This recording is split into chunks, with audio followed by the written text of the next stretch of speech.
ያብሲን ያጌጥ የሀዲያ ወርቅ የኦጋዴን እሳት የጀቱ መብረቅ የጦሩ መሐንዲስ የድሉ የኔት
መልስ ይዞ የመጣ ነው ብዬ አስባለሁ።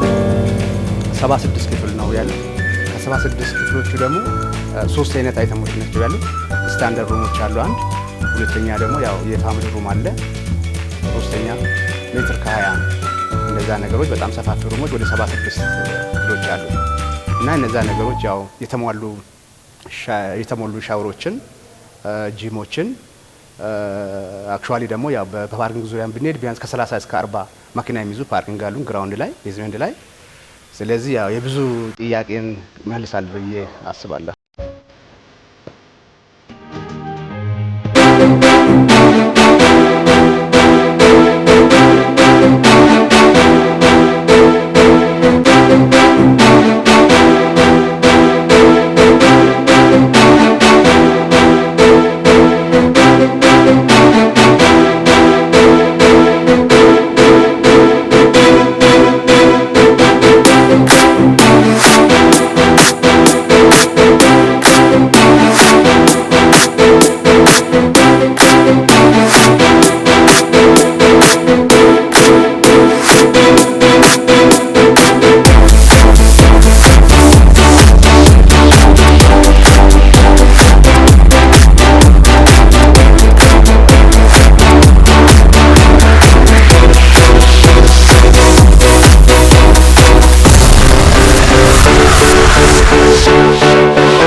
ጥላሁን ተከተል ይባላል። በመጻደቅ ሆቴል የሥራ ድርሻዬ ዋና ስራ አስኪያጅ።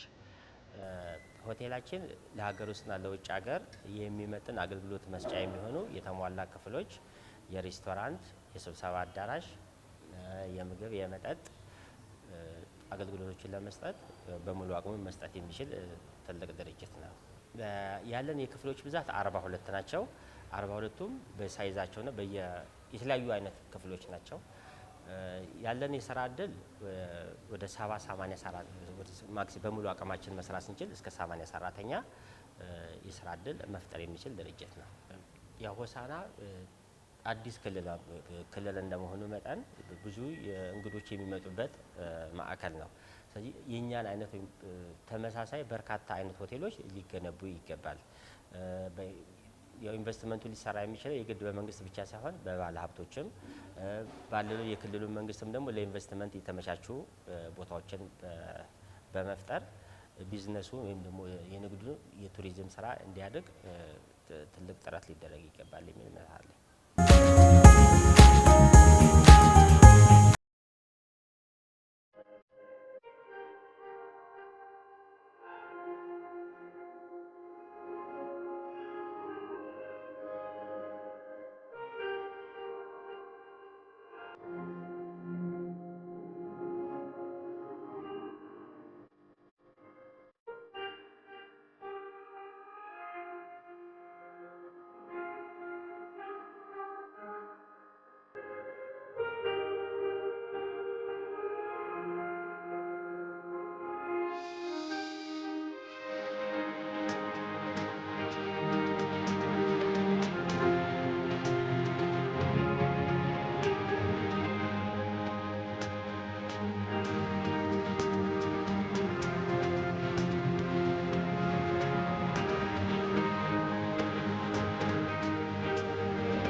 ስሜ ዳንኤል ተድላ ይባላል።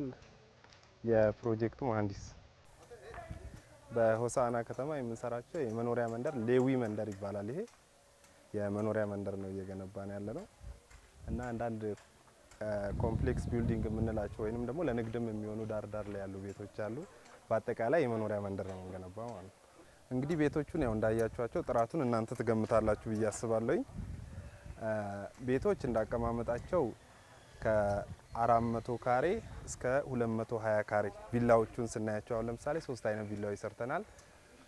260፣ 250 እና 220 እንዲሁም ሌሎች ደግሞ ቁጥራቸው የተለየ ቢሆንም 270ም አሉ። እነዚህ የምታዩቸው ፎቆች ደግሞ እንደ መሬት አቀማመጡ ትንሽ የሚጨምሩም አሉ። ከ360 እስከ 350 እነዚህ ተቀምጠዋል። በዚህ አካባቢ ደግሞ ፊውቸር የምንገነባቸው ብለን የምናስባቸው ከ320 እስከ 400 ካሬ የሚሆኑ አሉ ማለት ነው። እንግዲህ ከመሬት አቀማመጡም ስታዩ ይሄ በጣም ስበት ያለው ቦታ ነው። አንደኛ ነገር መሬት አቀማመጡ ቶፖግራፊው ከፍ ያለ ነው። በፍሰት በምናምን ነገር የሚያስቸግር ነው ተብሎ አይታሰብም። ሁለተኛ ነገር መንደሩ አሁን ከጸጥታ አንጻር ስታዩ 7 በሮች አሉት። በእያንዳንዱ በር ላይ የጥበቃ ቤቶች አሉ እንዳየሹ ማለት ነው። ስለዚህ ከጸጥታ አንጻር ተመራጭ ነው ብዬ አስባለሁ። ቤቶቹንም ስንሰራ ደግሞ በጥራት እንግዲህ የሚቻለውን ያህል ለፍተናል ብለን እናስባለን እኛ ማለት ነው። አንደኛ ከፈንክሽን ከአገልግሎት አንጻር ማለት ነው ምን አይነት ክላሶች ይፈልጋሉ፣ ኳሊቲያቸውስ ከተማውን ያማክላሉ ወይ የተሻለ ነገር ነው ብለን እናስባለን እኛ እንደውም ማለት ነው። እና ብዙ ሰው የሚጓጓለት ነው ቢገባ ብለን የምንመኘው ግቢ ነው ማለት ነው። በግል ለሆሳዕና ከተማ ትልቅ ነገር ሰርቻለሁ ብዬ አስባለሁ። እንደ ድርጅት ያው ብዙ ህዝብ ይመሰክራል። የተሻለ ነገር በአገር ላይ በተሰጠበት ቦታ መሬቶች ሳይባክኑ ቤቶች ተሰርተው አልቀው አንድ ስቴፕ ደግሞ ትንሽ ከተማውንም አዘምኗል ብዬ አስባለሁ። በውል ማስቀመጥ ባይቻልም እንግዲህ እዚህ አካባቢ ላይ እነዚህ ሁሉ ቤቶች ሲሰሩ ሁሉም ሰው እንጀራ የቆረሰበት ነው። ገብቶሻል? ከኛም ጀምሮ ማለት ነው። ስለዚህ አካባቢው ላይ ብዙ የስራ እድል ፈጥሯል። ብዙ ሰዎች ከሌላም አካባቢ ከአጎራባች ከሆሳዕና ከተማ ብቻም ሳይሆን ከሩቅ ቦታ መጥተው ሰዎች በሙያቸው ተጠቅመው ገንዘብ አግኝተውበታል። ሆሳዕና ላይ ብቻ ሳይሆን የክልል ከተሞች ላይ ኢንቨስት ማድረግ አንደኛ ከተሞቹን አንድ ስቴፕ ወደ ላይ ያሳድጋል።